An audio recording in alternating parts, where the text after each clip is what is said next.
Kenapa sih kalau listrik 220 volt ampere di rumah itu berbahaya? Nah, karena itu kondisi kalau misalnya arus yang masuk itu kecil dan waktunya singkat mungkin terasa sebentar atau terasa ya cuma kaget bentar kan. Nah, tapi kalau arusnya cukup besar dan waktunya lama itu bisa fatal. Nah, di sini electrocution itu bahaya listrik atau sumber listrik bahaya bagi tubuh manusia. Nah, kejadian ini tuh biasanya nggak disengaja kan sama kalian? Iya, betul. Dari Anda bisa menyebabkan kematian oleh energi listrik. Nah, kita bahas dulu nih asal muasal electrocution ini. Nah, elektro dan electrocution itu berasal kata dari bahasa Inggris yang dulunya itu electrocution ini buat apa ya namanya hukum kematian di Amerika Serikat. Nah, itu dia itu pakai kursi listrik itu daripada dia lebih milih buat apa tuh namanya dari potong tangan, potong kepala atau gantung diri, dia kayaknya lebih oke kursi listrik itu kan pada abad ke-20.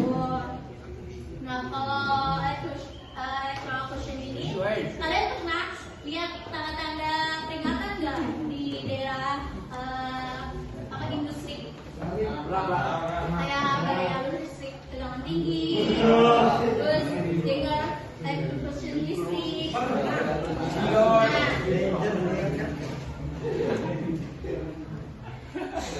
Nah, aku mau nanya yang berbahaya itu arus atau tegangan? Dua-duanya. Bisa jadi kan kalau itu yang langsung yang mempengaruhi tubuh kan awalnya arus, tapi kan sebenarnya jadi tegangan. Nah, benar kok, benar dua-duanya. Tegangannya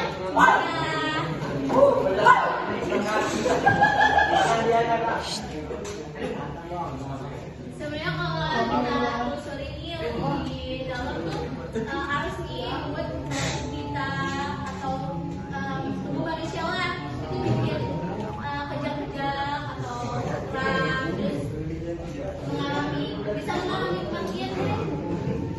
Nah, tapi kan tersengat dari arus ini kan sebagian itu dari tegangan ya. Nah, jadi kita harus waspadai lah tegangan yang asal masalah yang ini. Nah, ini kalau kita membahas tentang bahaya ada ya untuk langsung sama tidak langsung. Kalau untuk langsung itu kita memegang sebuah penghantar atau bagian produktif terbuka yang mengalir energi langsung yang kita tidak pakai apa sih namanya benda-benda safety. Boleh tolong pintunya Kayak spidol kan? sih kan pasti punya dong kalian. Ke situ tuh. Ke aula. Maaf ya, di aula. Nah, sama kita sadari dan tidak memakai sepatu safety atau sepatu safety yang besar itu bisa terjadi sengatan listrik langsung. Nah, itu bisa menyebabkan kematian juga. Nah, kalau yang tidak langsung ini, misalnya ada sebuah motor dan panel. Nah, itu kan kalau di bagian bodi motor dan ada punya bagian konduktif terbuka. Nah, dia itu kan terbuat dari metal ya, yang bisa menghantarkan energi listrik, bisa dialiri arus dan bisa juga tegangannya. Nah, jadi ada kegagalan isolasi di situ.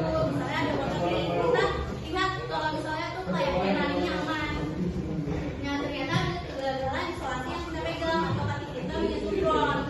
Nah, kita mengalami electrocution ataupun tersengat listrik bahasa umumnya.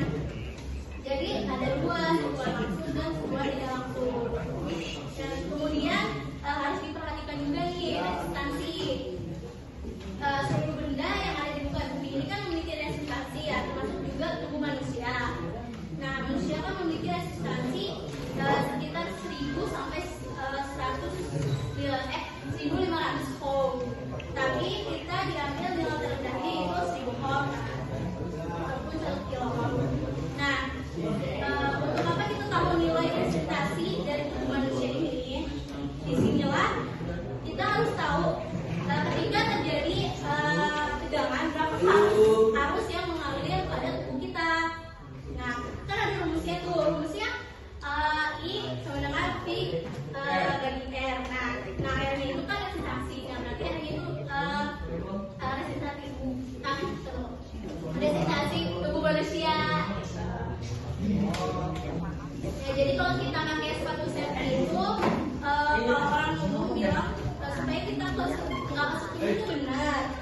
Tapi kalau secara elektro itu sebenarnya kalau sepatu safety itu memiliki nilai resistansi yang sangat tinggi, sehingga mengakibatkan menjadi selapor atau tidak terlangsung atau hubung langsung ke ground.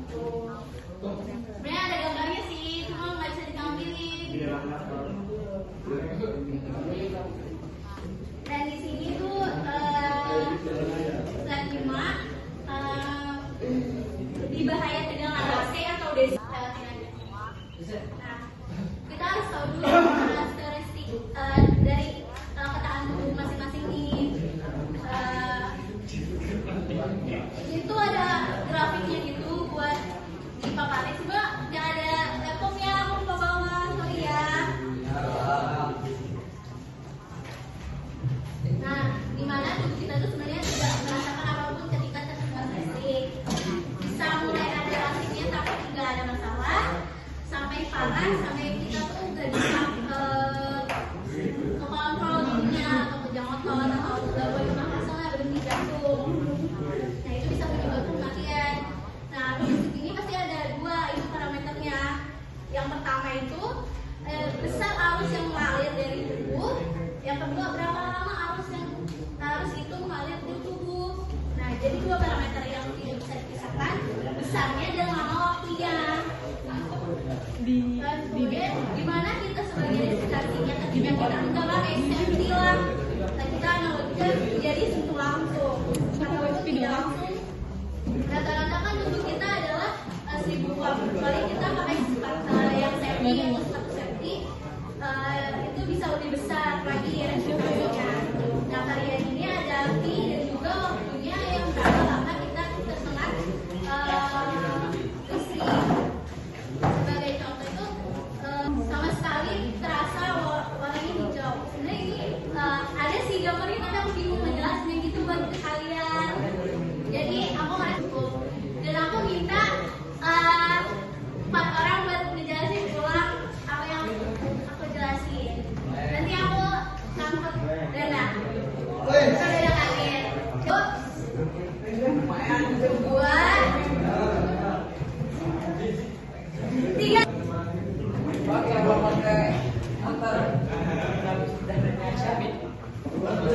Kesimpulan semua aku jelasin itu doang kok. Satu orang juga nggak apa-apa.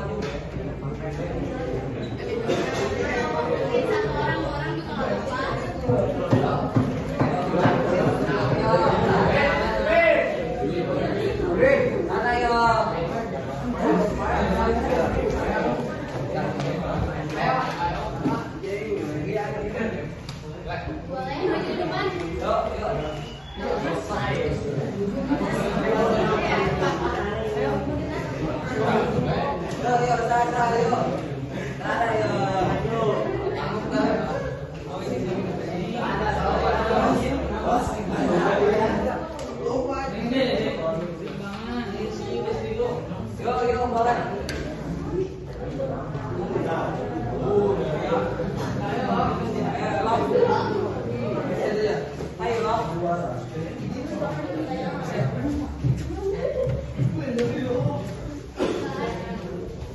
Assalamualaikum warahmatullahi wabarakatuh.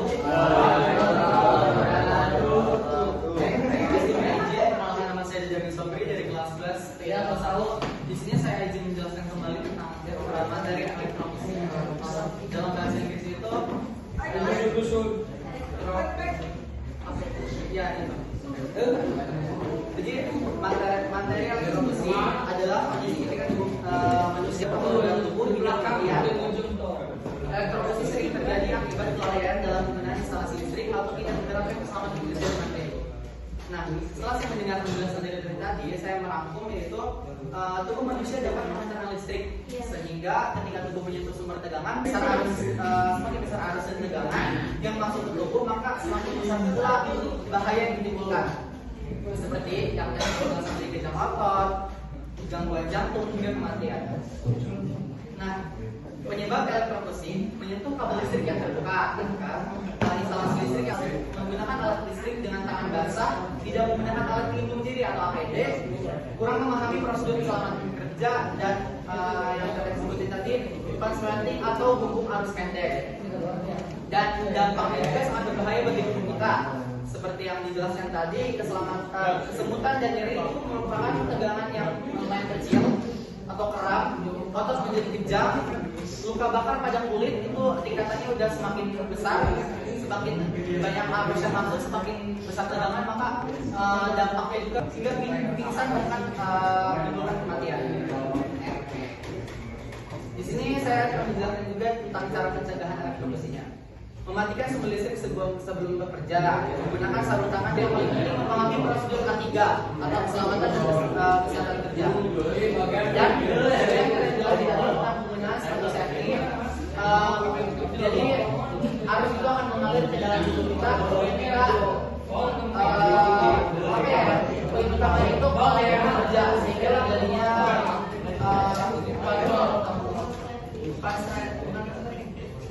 terjadinya elektrokusi.